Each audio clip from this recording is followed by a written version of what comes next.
emergency on his hands than a national emergency. The borders at Coutts, Surrey, Windsor, and Emerson have all been cleared. There are no more blockades at any borders. Trucks are still here downtown in Ottawa, and they need to move. But in light of the rapidly changing landscape, can the Prime Minister tell us where is the serious threat of violence to Canadians for ideological purposes, which is the threshold that needs to be met for the Emergencies Act? Right Honourable Prime Minister. Mr. Speaker, the invocation of the Emergencies Act is not something to be done lightly. It is not something to be done as a first resort or even a second resort. But it was necessary to be done to give local law enforcement across the country the tools to handle these illegal blockades, to be able to ensure restoration of order, and to make sure that Canadians, whether they're losing shifts or are seeing supplies delayed on the way through the borders, be able to get back to their daily lives. This is a decision we took, and of course, Parliament is going to have an opportunity to debate it. The Leader of the Opposition. Any limitations to Canadians' fundamental freedoms must be justified and must meet a legal criteria. Experts across the country have said these requirements have not been met. The Prime Minister hasn't given Canadians a clear reason why he's invoking the Emergencies Act.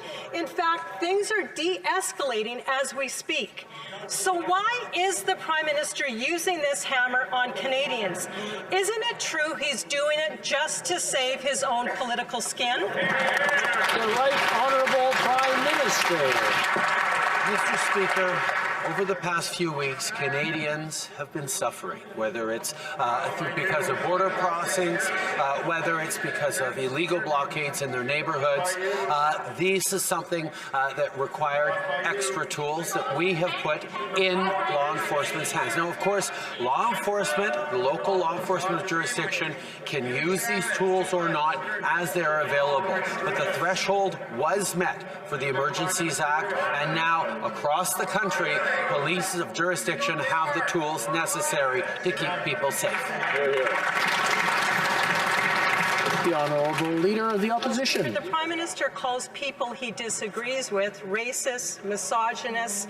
He spent the last month wedging, dividing, stigmatizing and traumatizing Canadians.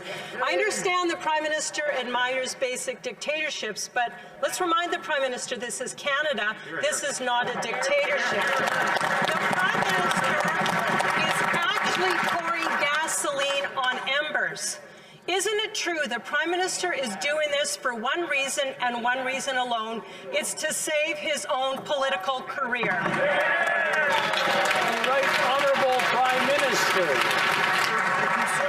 Simply can't have it both ways. They spent weeks complaining that we weren't doing enough to restore order in this country, and now when we move forward to give people the tools they need. I'm going to have to interrupt the Right Honourable Prime Minister.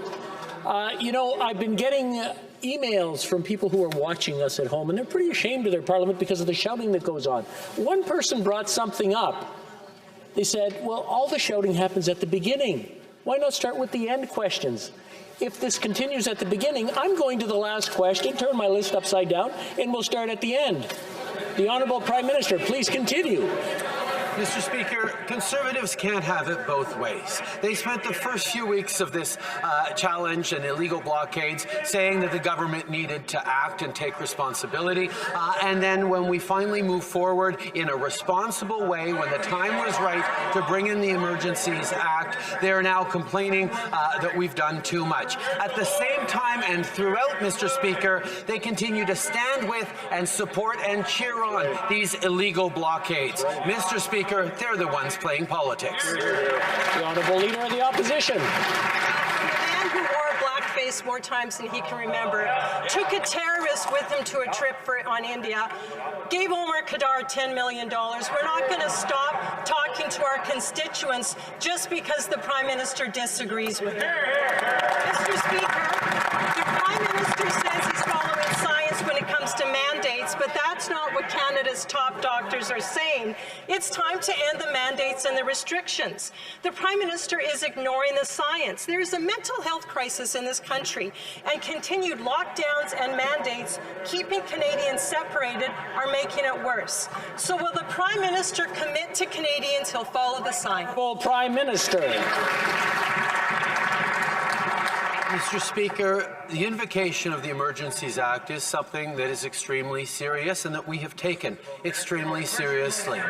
It followed specific steps that were taken that will continue in this House. It followed consultation with the premiers, and it gives the tools in a proportionate and responsible way to the officers of jurisdiction to be able to end these illegal blockades.